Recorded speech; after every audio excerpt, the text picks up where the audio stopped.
Welcome to the Explainer. All right, let's get right into it. Imagine this. You're waiting for your tax refund, and suddenly, it's gone. Seized by the government for a debt you know nothing about. It's a total nightmare, and it's happening to more people than you'd think because of identity theft. Today we're going deep into the technical weeds of how this happens, the laws that allow it, and most importantly, what you can do to fight back. So here's our game plan. First, we'll look at the legal framework, the actual laws that give the government this power. Then we'll cover the two main ways identity theft plays into this. We'll walk through the official claim process for victims, and then peek behind the curtain at the IRS machine itself. We'll also touch on the big constitutional questions, due process. And finally, we'll wrap up with some practical, strategic steps for remediation. Okay, let's start at the beginning, the legal interception framework. We're talking about the government's authority to seize your funds. So the big question is, what gives the U.S. Treasury the power to just take a tax refund for a debt that isn't even tax-related? Well, this isn't some random action. It's actually baked right into federal law. Yep, the primary authority is found right here in the tax code, 26 U.S.C. Section 6402. This section, titled Authority to Make Credits or Refunds, is the absolute cornerstone of the whole system. It's what creates the legal gateway for something called the Treasury Offset Program. So what is the Treasury Offset Program, or TOP? Think of it as a massive, centralized debt collection machine run by the Bureau of the Fiscal Service. When you're owed a tax refund, this program kicks in and checks if you owe any other past due debts to, say, a federal or even a state agency. If there's a match, boom, your refund is intercepted to pay it off. It's incredibly efficient when it's working correctly. Okay, so now that we understand the system, let's talk about how it gets broken. This brings us to the two faces of identity theft and how criminals exploit this very interception system. This is so important to understand because there are two distinct, nasty ways this plays out. On one hand, you have refund fraud. This is probably what most people think of. A thief uses your social security number, files a fake return in your name, and the refund goes straight to them. You find out when you try to file your real return and it gets rejected. But then there's the other, more insidious version, benefits fraud. Here, a thief uses your info to get something like a fraudulent SBA loan or unemployment benefits. They get the money and disappear. The debt, now in your name, goes into default. And guess what happens next? The creditor agency sends that debt to the Treasury Offset Program, and your legitimate tax refund gets seized to pay for it. Two totally different paths, same devastating result for the victim. So, you're the victim. The damage is done. What's your first move? What's the official weapon you have to fight back? Well, that brings us to the victim's official claim, which is all about one specific form, Form 14039, the Identity Theft Affidavit. Now, I want you to look closely at the language on this form. See that phrase, under penalty of perjury? That's everything. This isn't just you filling out some paperwork. Form 14039 is a sworn legal affidavit. You are legally testifying that you are a victim of identity theft. This has real weight, and it's the official starting gun for the IRS resolution process. So, when do you actually file this thing? Well, the IRS has clear guidance. You file it if your e-filed return gets rejected because a duplicate was already filed. You file it if you get a notice from the IRS about a return you know you didn't file. You also file it if you're reporting ID theft for a dependent or, if the IRS just flat out tells you to submit one. This is the key that unlocks the door to the victim assistance process. Okay, so you've submitted the form. Your part is done for now, right?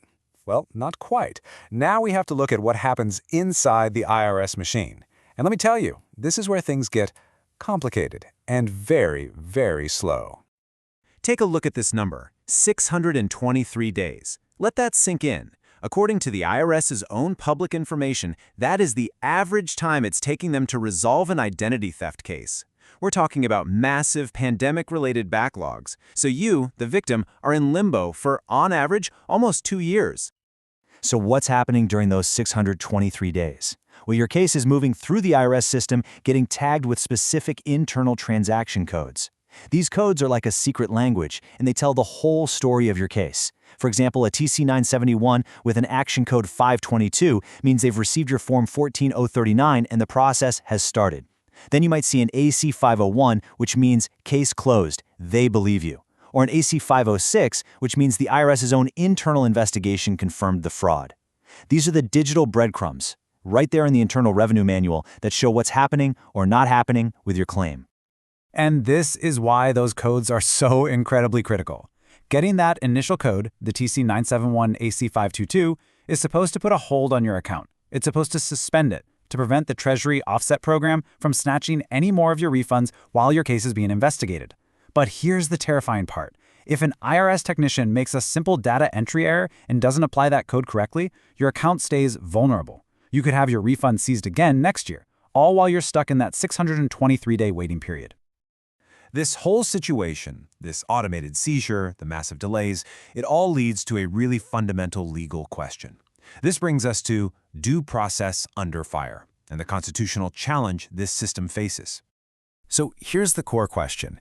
Does seizing your property, and yes, a tax refund is considered your property, without giving you a hearing beforehand, violate the Fifth Amendment? You know, the one that guarantees due process of law? It's this classic battle between government efficiency on one side and your individual rights on the other. And believe me, the courts have had a lot to say about this. Okay, let's walk through some of the key legal precedents that got us here. It really starts back in 1983 with a landmark case, Nelson v. Regan. This case basically established that you have to be given notice and a chance to defend yourself before your refund is taken. Then, a couple years later in '85, Sorensen v. Secretary of the Treasury confirmed that pretty much any kind of refund, even things like the Earned Income Tax Credit, can be intercepted. And fast forward to today, a 2023 treatise from the Bureau of the Fiscal Service confirms a pretty bleak reality. Even if your due process rights are violated, the remedy is often just more process, not necessarily getting your money back right away. Let's zero in on that Nelson versus Regan case for a second, because it is absolutely foundational. The court was crystal clear. The Interception Program, as it was, violated due process. They mandated that the government has to provide notice to all those whose tax refunds might be intercepted, and that notice has to specify the possible defenses they might have. This ruling is the bedrock of all the notice requirements that exist today. But here is the absolute Achilles heel of the whole system. The key protection is that notice of intent to offset, or NOI. But in an identity theft case, where does that notice often get sent? To the address the fraudster used. The victim, the real taxpayer, may never see it. They have no idea what's coming until their refund just vanishes. It makes the due process protections that Nelson fought for completely and utterly useless. It's a critical failure point. Okay, so we've seen the legal framework, the fraud, the internal mess, and the constitutional problems. Now for the most important part, what do you actually do? Let's get into some strategic victim remediation. This is the practitioner's toolkit. All right, there are a few key tools you absolutely have to know about. First, and I cannot stress this enough, the IPPIN. It's an identity protection pin from the IRS. Go to IRS.gov/IPPIN and enroll. It's the single best defense against refund fraud. Second, if you or your client is facing real economic harm because of this, you need to contact the Taxpayer Advocate Service, or TAS. They can file something called an Operations Assistance Request to try and get the case prioritized. And third, and this is crucial for benefits fraud cases, you can't just fight with the IRS. You must go to the agency where the debt started, the SBA, a state workforce agency, wherever, and file a dispute with them. And this brings us to what I call the procedural trap. And it's a place where so many victims get stuck. Look at these two forms. An identity theft claim uses form 14039. The argument is simple. I do not owe this debt. It's fraud. But then there's the injured spouse claim, form 8379.